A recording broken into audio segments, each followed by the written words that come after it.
Hey guys, Nerd of the 90s here. Sorry for the lack of uploads and lack of content. I'm still here to stay. I'm not going anywhere and I want to make more content. And this one that I have here is a bit unusual, and this is something not related to my channel, but you know what? It kind of is, but it's a lot different.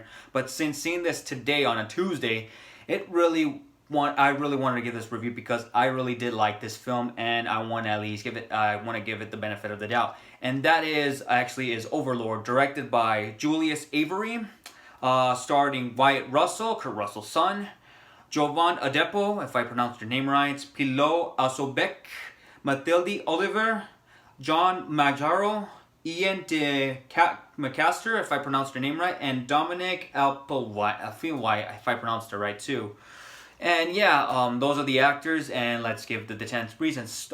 Reason number one, the story itself. We get to see soldiers setting up on the plane, and we get to see them trying to land into like enemy territory. And to me, from the looks of it, I think it's in France where they're at, nearly getting close to where they have to be at. Their plane ends up crashing down into the battlefield. A couple of the soldiers do survive. All of them that are on the plane did not manage to make it, which really sucks. But at least we get to see a couple of the survivors manage to make it, and with that, the story settles. And not only that, too, they're not only in a battlefield filled with Nazi Germans, they're in for another twist that just completely changes the formula of the movie and pretty much just makes it known as Overlord. But I got something that I want to say that's definitely worth saying, and I think they should have just called it from the get-go. But you know what? Let's just keep it Overlord, and that's the name of the movie. And yeah, story. As for Ford, played by the son of Kurt Russell, Wyatt Russell. I didn't recognize the guy, but after seeing a familiar face, I was wondering, is he related to Kurt Russell? And so he is. He's the son of Kurt Russell, and I gotta say, he does a great job being the Colonel Ford of the military group. I thought he was a bit of an asshole in the beginning, but we get to see why he is. Because, come on, he's the colonel team, and he wants to make his men at least as brave as possible in order to get the mission done and as much as possible. He plays the generic colonel guy, and to me, he does get credit where credit's due. As for the other, which to me, I think both of these are both the protagonists of the movie, but I gotta give him credit, would be Boyce, played by Jovan Adepo, if I pronounced your name right. I don't know much about his work though, but to me, him playing the sergeant of Colonel Ford does a great job, and I gotta give him credit because the way he goes inside the battlefield, how everything completely twists and turns, and how everything becomes like much more terrifying for him against Nazis, not against the Nazis, but also fighting against something completely disturbing that he just completely unsettles in. And to me, his role being a protective private soldier and watching over his team, especially over the colonel, and trying to save as many soldiers as possible, he does a great job. And to me, I give him credit. As for Chloe, played by Mathilde Oliver, if I pronounced her name right, I thought she does great, even though she does have many secrets of her own. Let's just say one family member of hers has something that they're testing from these Nazi soldiers in order for her to, at least give these soldiers the strength to pretty much fight against whatever gets in their way, in order for them to show and prove that they can be much more indestructible. And to me, her role does make sense, and with that, helping the American soldiers fight against Nazi zombies, not only for revenge, but to at least avenge her dying family member, and to at least protect her little brother from against the Nazis. And not only that too, she does manage to do a great job, and yeah, I give her credit to that. And as for the main villain of the whole movie is Waffner, if I pronounced her name right, played by Filippo Alsobek, if I pronounced your name right. I give him credit. He was a good villain. He does a great job, even though he's not the guy who was doing the experiments on whatever he wants to test subject. And not only that too, just to show everybody that he can do what he has to do in order for him to show that Germany is not only a army, but unstoppable force of reckoning, and to prove that Germany is much more stronger and better than anybody else. And yeah, I gotta say, his motivation is cool, but how the way things unfold for him, yeah, he gets a plus on that. As for the rest of the supporting cast,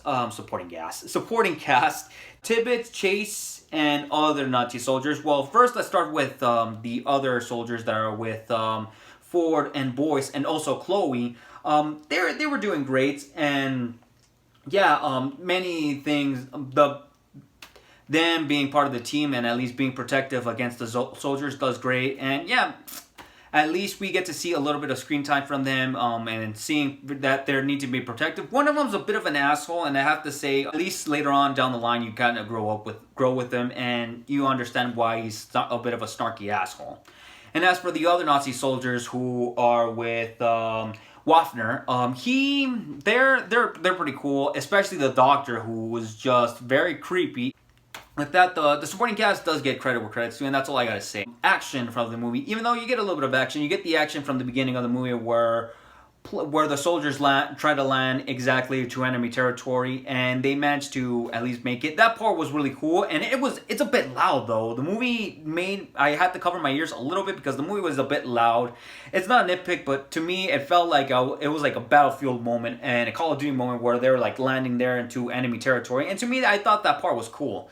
And yeah, the action itself is great. And then later on, when the mutant zombies comes out, that's when everything unfolds. Well, as for that, the action does get a plus. And to add this to the zombie monsters, or whatever they want to call these, wow, they are disturbing. But I just really, really wished I would have get to see a little bit more, because we only get to see at least 6 or 7 of them at max. Because some of them creep me the fuck out. And then when Boyce gets into the facility to sneak in to see what Waffner and the rest of the soldiers are experimenting and what they're doing with the rest of the bodies and all the people they have kidnapped for testing, or for, you know, what they have to do with them, and especially the dead bodies, it's a bit disturbing. And man, I just really would have loved to see a little bit more of the zombie monsters, and a little bit more. Well, you get to see a bit of a backstory of what they can be capable of, but I just would have liked to see at least more, not more than 7, but at least a little bit more, and a little bit more of the action.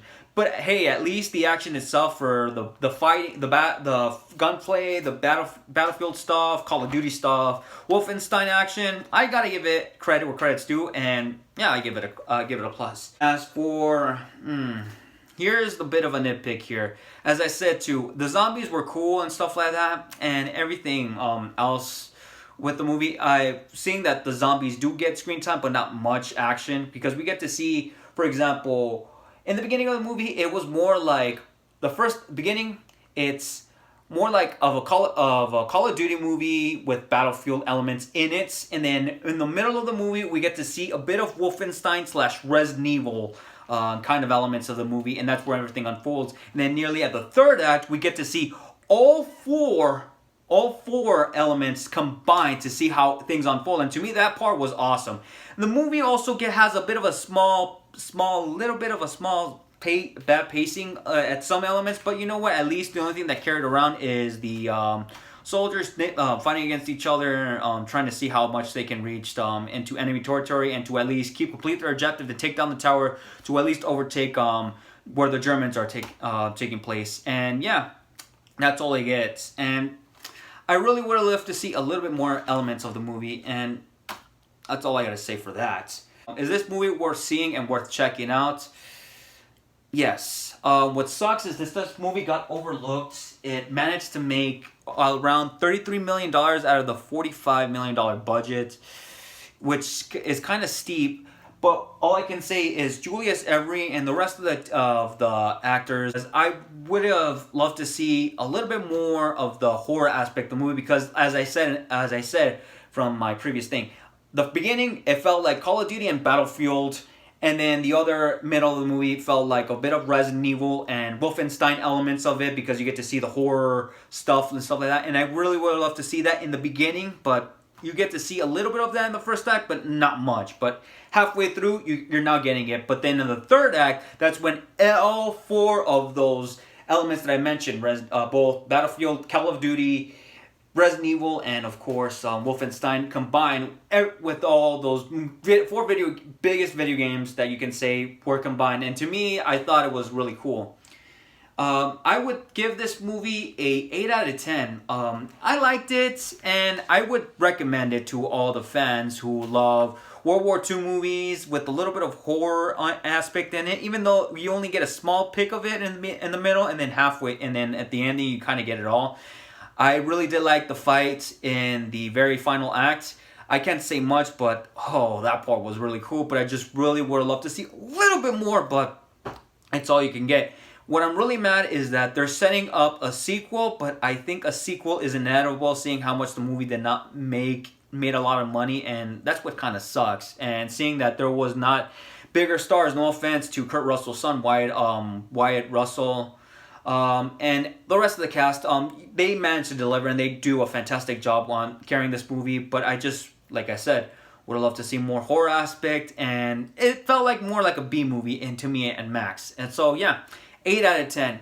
This is not the end of the video that I have. I have another video set up, and it's basically about Stan Lee, and then also I got more videos coming up soon enough. I want to give you guys my review for both Shadow of the Tomb Raider, Mega Man 11, Far Cry 5, and I'm currently playing Red Dead Redemption 2, and I am enjoying the hell out of that game, and I love it so damn much, and I think it's Game of the Year contender indeed, and I think it will take the trophy and the award immediately.